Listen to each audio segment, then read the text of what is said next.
Donc, quelques informations rapides sur l'Université de Tours, puisque aujourd'hui, c'est notre université qui participe à une journée porte ouverte qui dure toute cette semaine avec des lives. Et donc, notamment, nous vous présentons dans un premier temps quelques éléments clés.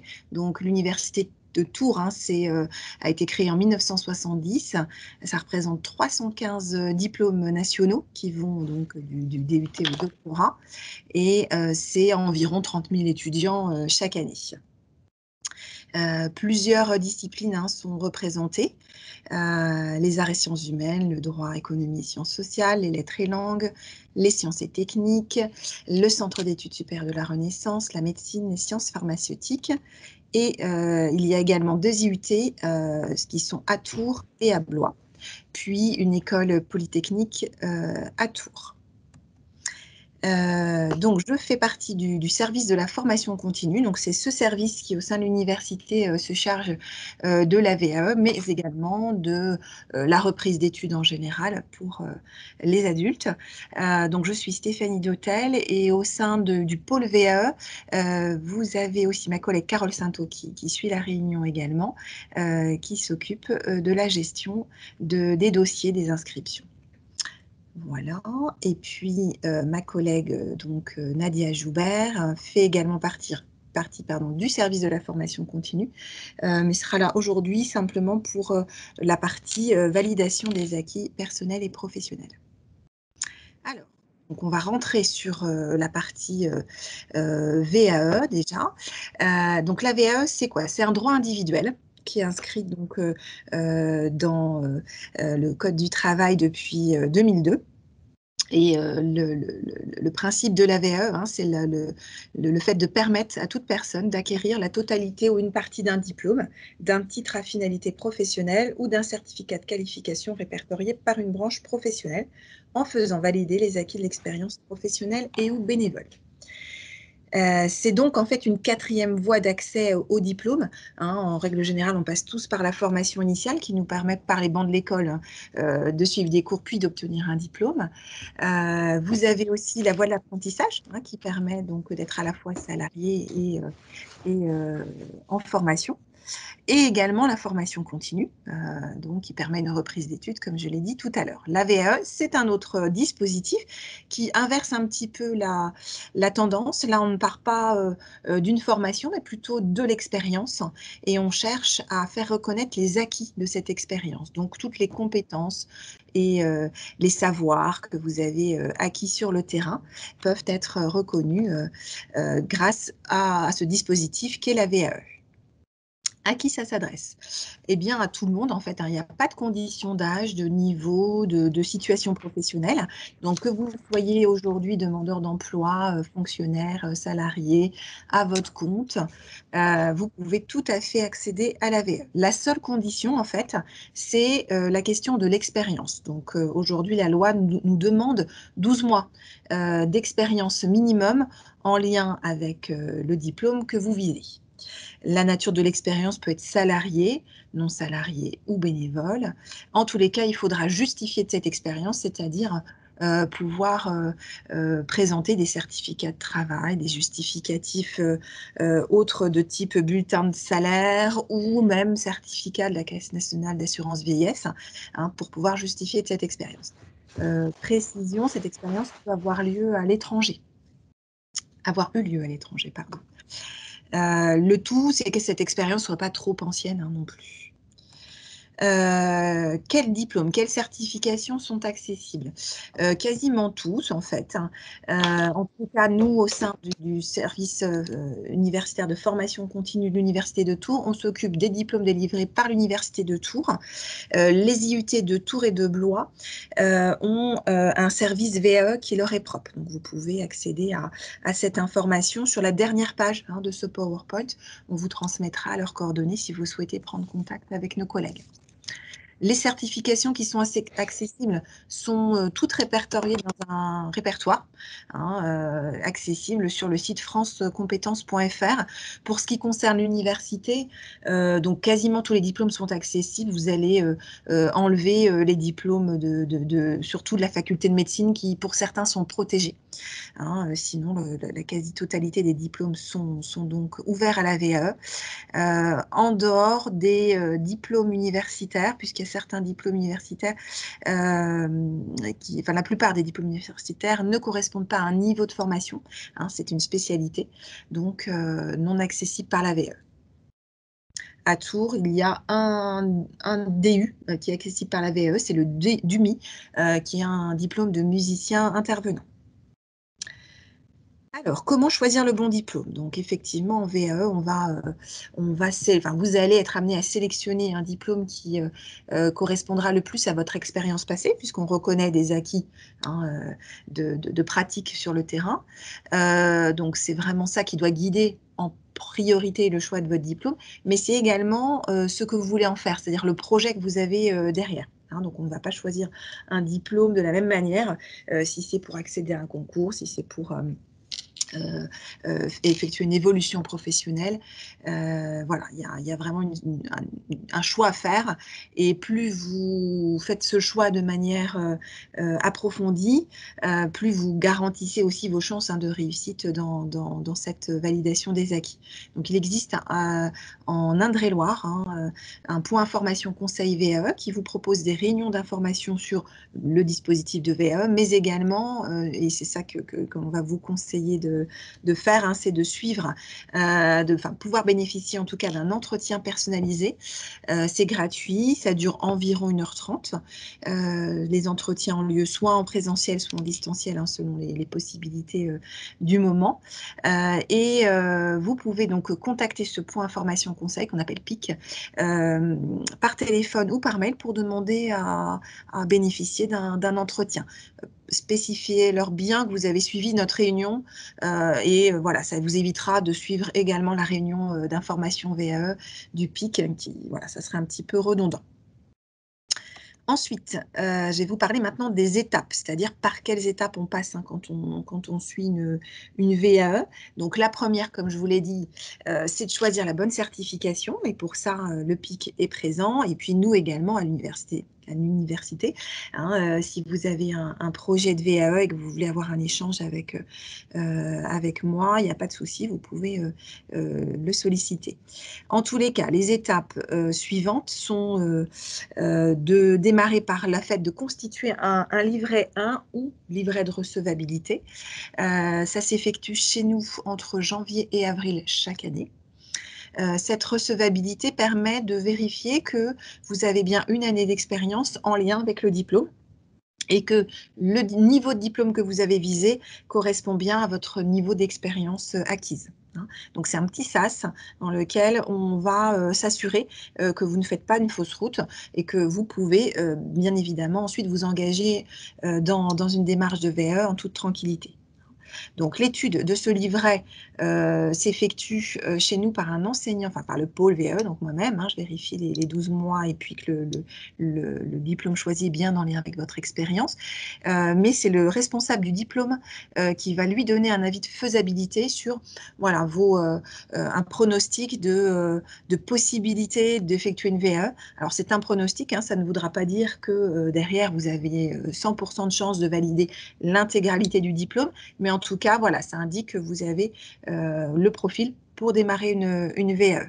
Donc ce livret de recevabilité, je vous ai mis quelques pages là en exemple.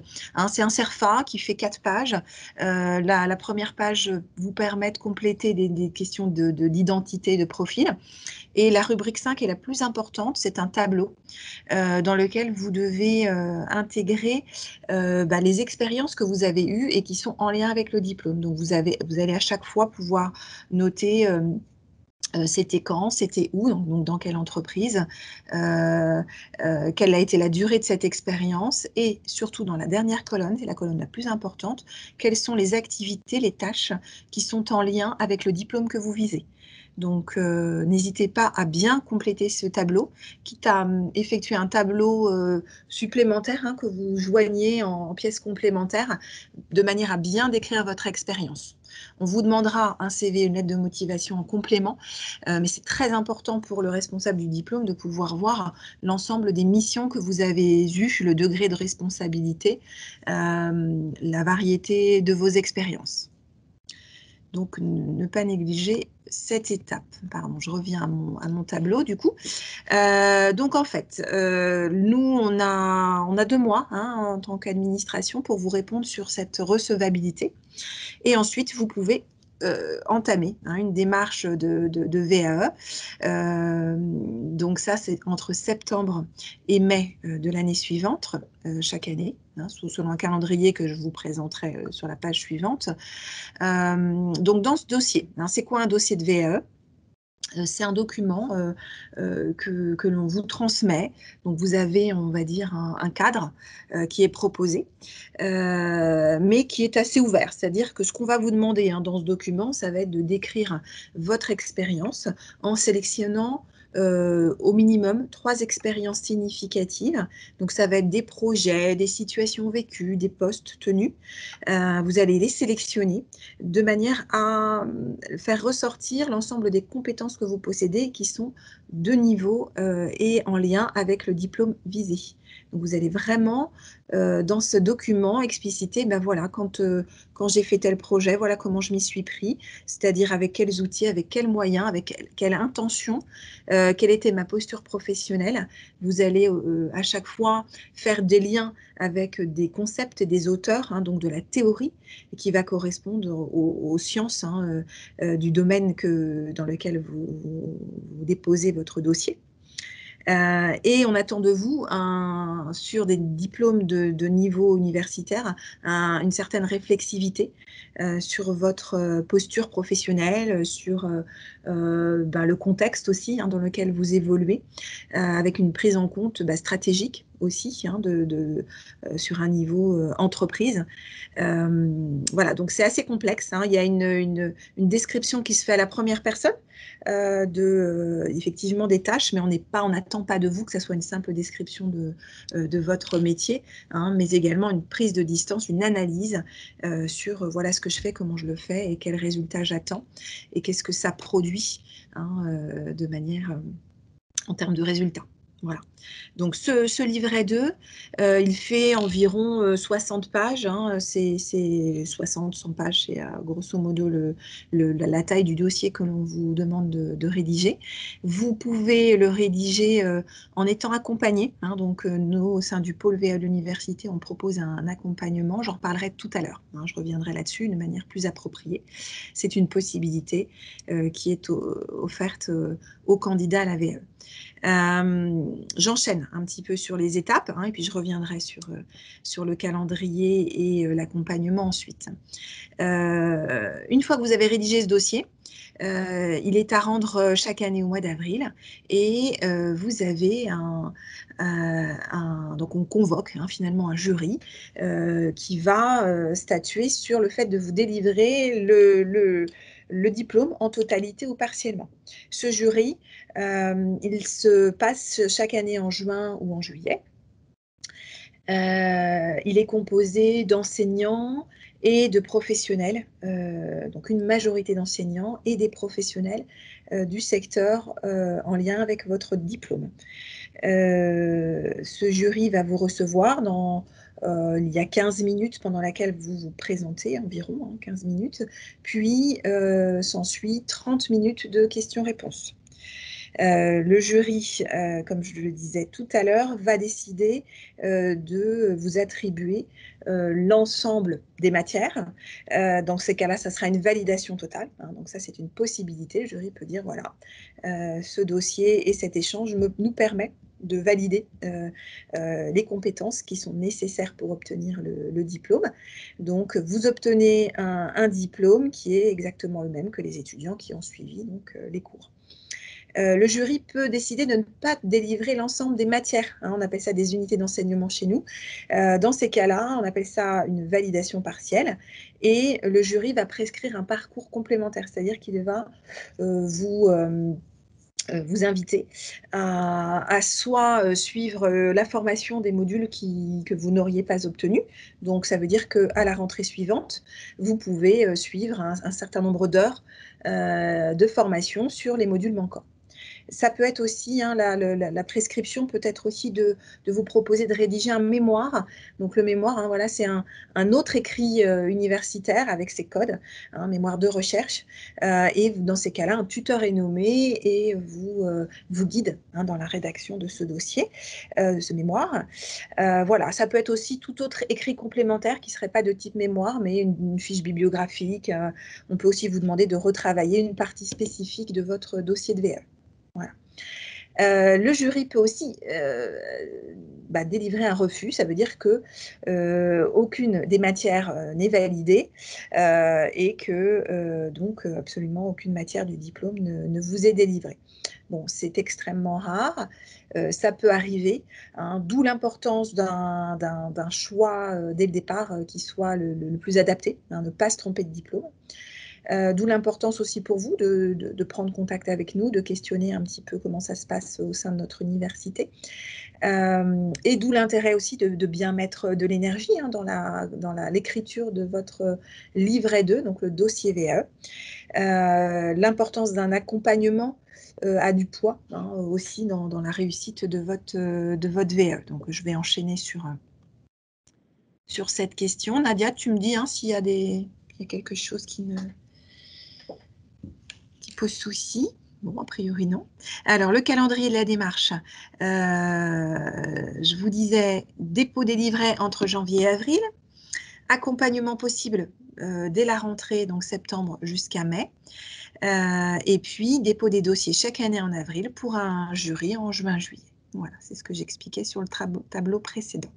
Alors, ce que je peux dire aussi peut-être quand même comme information, en moyenne, sur ce cursus-là, de aujourd'hui du dépôt du livret plutôt, jusqu'à passage devant un jury, on est sur environ un an, un an de cursus entre la recevabilité et le passage devant le jury. C'est une moyenne, ça veut dire qu'il y a des gens qui vont mettre plus de temps, d'autres moins de temps, mais il faut considérer cette temporalité. La VE, ce n'est pas quelque chose qui peut se faire de manière rapide. Ensuite, l'accompagnement, je vous disais, ça c'est vraiment intéressant parce que ça maximise vos chances de ne pas abandonner, parce que comme vous le voyez, c'est quand même un processus qui est assez long, sur lequel il ne faut pas se décourager dans l'écriture. Et puis, il y a une méthodologie vraiment bien particulière. On n'est pas habitué à parler de soi, on n'est pas habitué à mettre en valeur ses compétences. Donc, l'accompagnement est vraiment quelque chose qu'on vous conseille. Là, je vais vous présenter un accompagnement type. Pour les ingénieurs et les diplômes de musiciens intervenants, ils sont un petit peu spécifiques. Donc, voilà, s'il y a des personnes intéressées par ces diplômes, vous prendrez contact avec moi pour que je vous explique un petit peu les spécificités. En tous les cas, donc, on vous propose ici à l'université un accompagnement qui se déroule donc, sur une année universitaire, donc de septembre à juin-juillet. Ça démarre toujours par un atelier collectif qui dure 6 heures, dans lequel on vous présente le dossier VAE, on vous lance dans la démarche de VAE. S'ensuit un entretien qui dure environ 1 heure avec un enseignant du diplôme. Donc là, c'est un entretien un peu plus expert sur le contenu du diplôme, les attendus qu'ont les jurys sur ce type d'écriture de dossier VAE. Ensuite, une série d'entretiens ont lieu soit en présentiel, soit en distanciel avec la conseillère VAE. C'est 4 heures en tout, qui peuvent se répartir sur 2 fois 2 heures, 4 fois 1 heure, voilà, peu importe. On les planifie au fur et à mesure de votre écriture.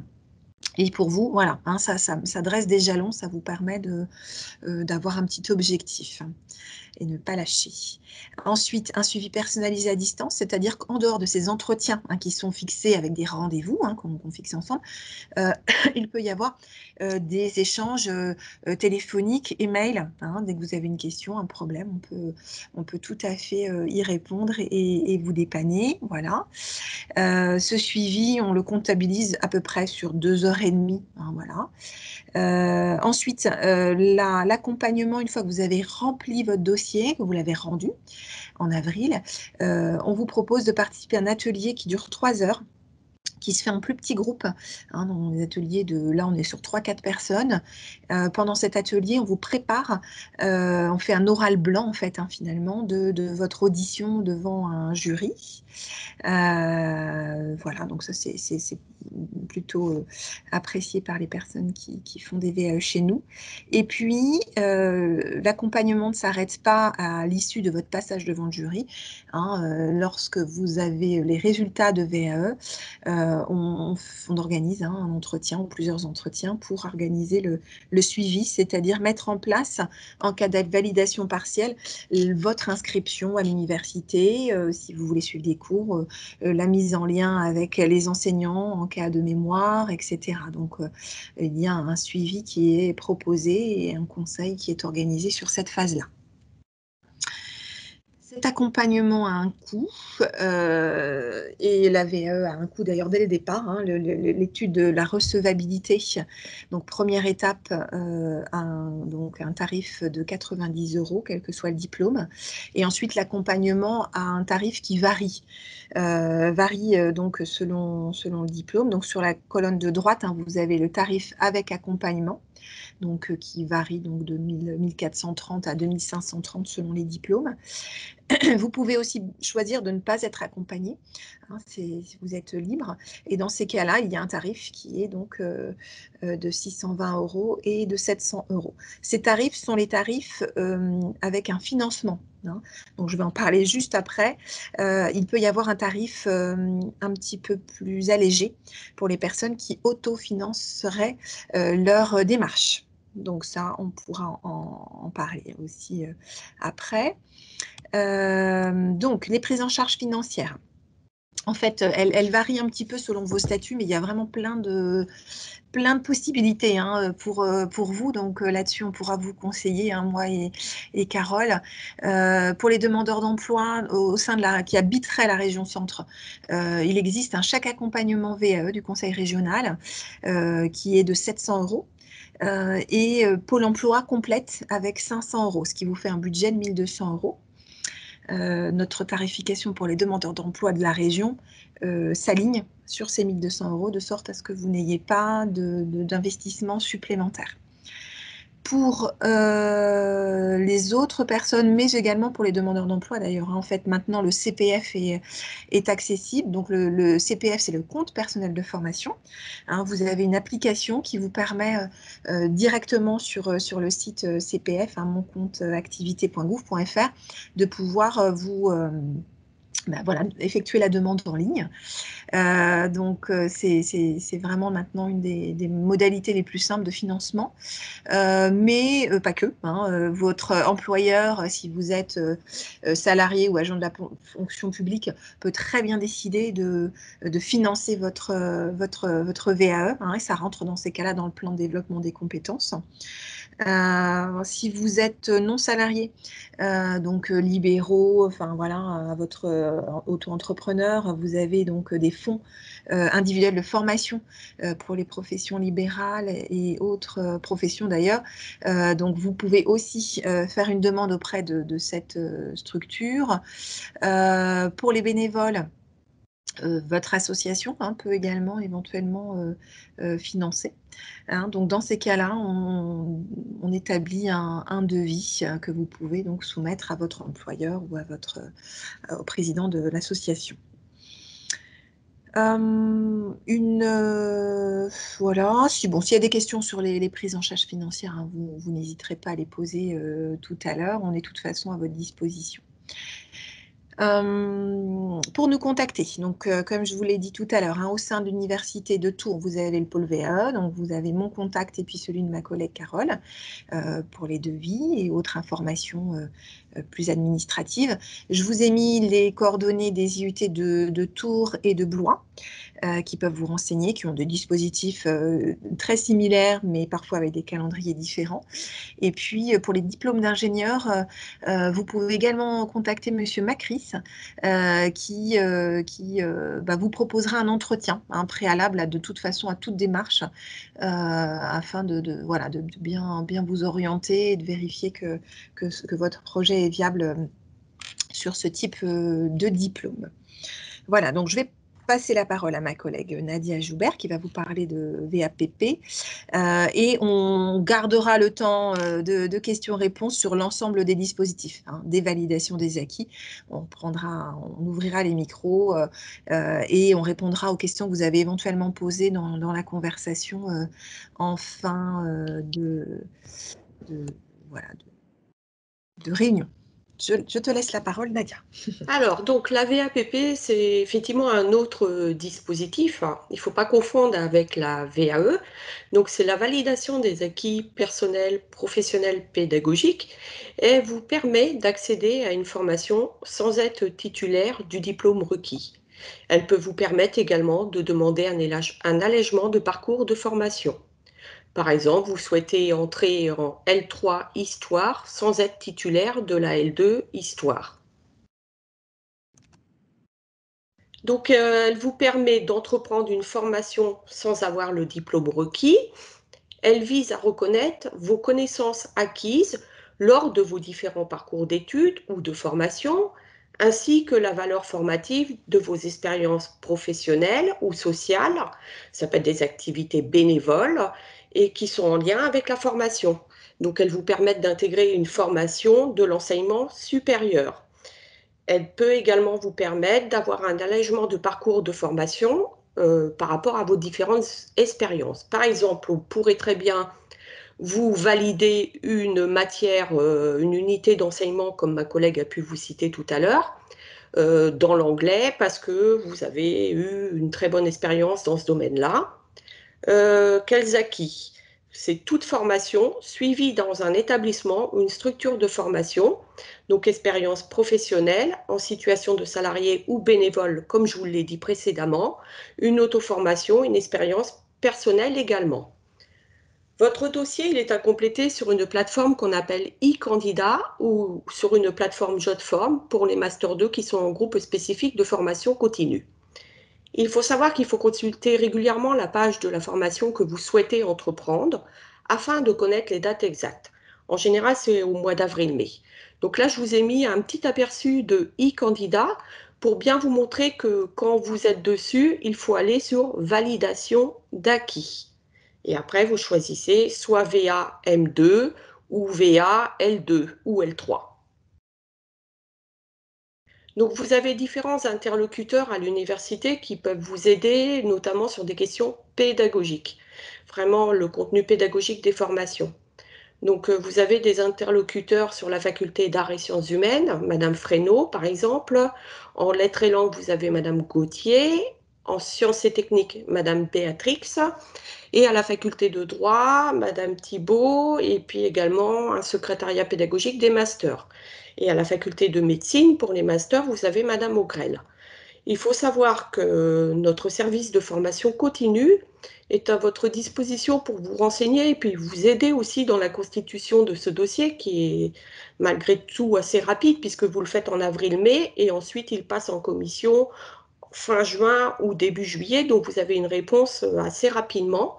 Donc vous pouvez nous envoyer un mail à l'adresse formation-continue@univ-tour.fr ou nous contacter au 02 47 36 81 31.